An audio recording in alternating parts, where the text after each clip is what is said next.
আজ থেকে প্রায় ৬.৫ কোটি বছর আগের কথা।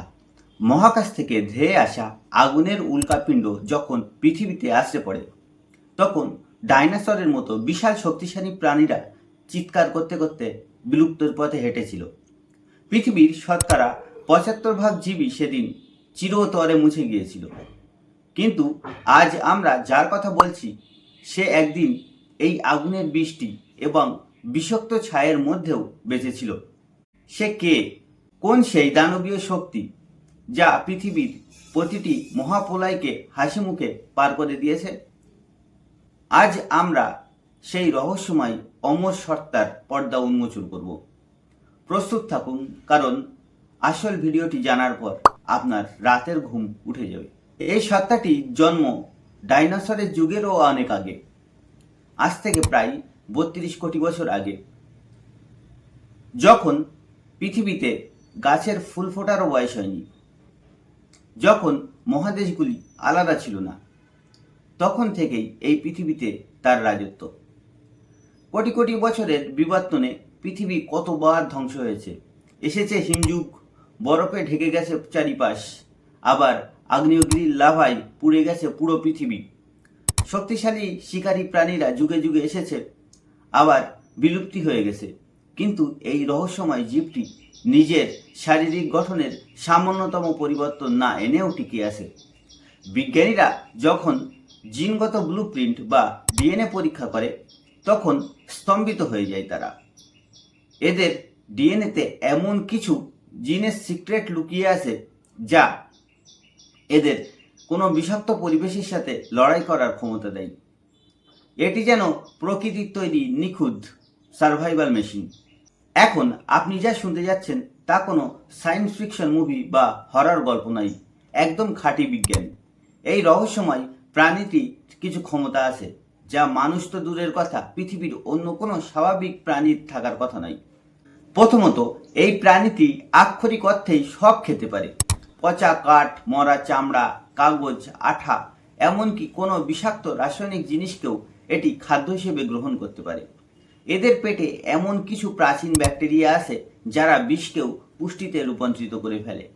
আর দ্বিতীয় কারণটি যা আপনার চুলকে খাড়া করে দেবে, যদি কোনো দুর্ঘটনা বা যুদ্ধে প্রাণীটির মাথা কেটে আলাদা করে দেওয়া হয়, তবুও সে সাথে সাথে মারা পড়ে না।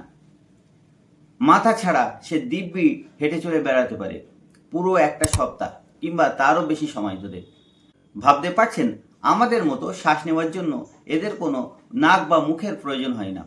এদের সারা শরীরে আছে ছোট ছোট হাজার গোপন ছিদ্র, যা দিয়ে এরা সরাসরি অক্সিজেন শোষণ করে। এদের শরীরে লাল রক্তকণিকা নেই, রক্তকণিকায় এরা মারা যায় না। একটি মুন্ডুহীন জীব 1 সপ্তাহ বেঁচে থাকার পরও শেষ পর্যন্ত মারা যায় কিনা কেবল তেষ্টাই, কারণ মাথা না ঢাকার কারণে সে জল পান করতে পারে না। 1945 সালে জাপানের হিরোশিমা আর নাগাসাকিতে যখন পারমাণবিক বোমা ফেলা হয়েছিল, কয়েক বর্গ কিলোমিটারের মধ্যে থাকা সবকিছু যখন বাষ্প হয়ে গিয়েছিল, তেজস্ক্রিয়তা বা রেডিয়েশনে মানুষের কোষের ডিএনএ যখন ছিঁড়ে টুকরো টুকরো হয়ে গিয়েছিল, কিন্তু সেই জ্বলন্ত পারমাণবিক ছাই আর তেজস্ক্রিয়তার নরকের মধ্যে যখন বিজ্ঞানীরা উদ্ধার কাজ চালাতে যায়, তারা ধ্বংসস্তূপের নিচে একটি প্রাণীকে হেঁটে চলতে বেড়াতে দেখে, জ্যান্ত এবং অক্ষত অবস্থায়। বিজ্ঞানীরা আবিষ্কার করলেন, মানুষ যেখানে সামান্য তেজস্ক্রিয়তায় ক্যান্সারে আক্রান্ত হয়ে পড়ে যায়, এই প্রাণীটি মানুষের চেয়েও 15 গুণ বেশি পারমাণবিক তেজস্ক্রিয়তা সহ্য করতে পারে।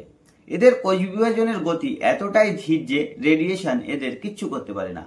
পারমাণবিক যুদ্ধ হলেও মানবজাতি শেষ হয়ে যাবে, কিন্তু এই অদৃশ্য সাম্রাজ্যের রাজা বেঁচে থাকবে। মাথা ছাড়া বেঁচে থাকা, পারমাণবিক বোমার রেডিয়েশনকে তুচ্ছ করা এবং কোটি কোটি বছর ধরে অপরাজেয় এই মহাজাগতিক মাস্টারপিসটি আসলে কে? এটি কোনো ভিন্ন গ্রহের দানব নয়, এটি কোনো গোপন গবেষণাগারের তৈরি রোবটও নয়।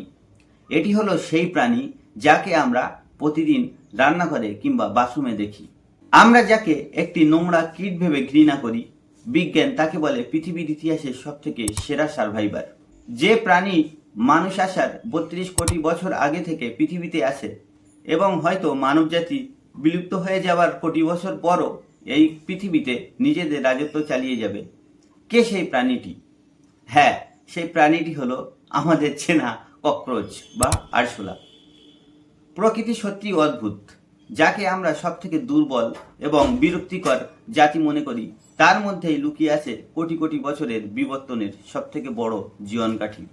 আরশোলার এই অবিশ্বাস্য অমরত্বের ইতিহাস জেনে আপনার কেমন লাগলো অবশ্যই কমেন্ট বক্সে জানাবেন।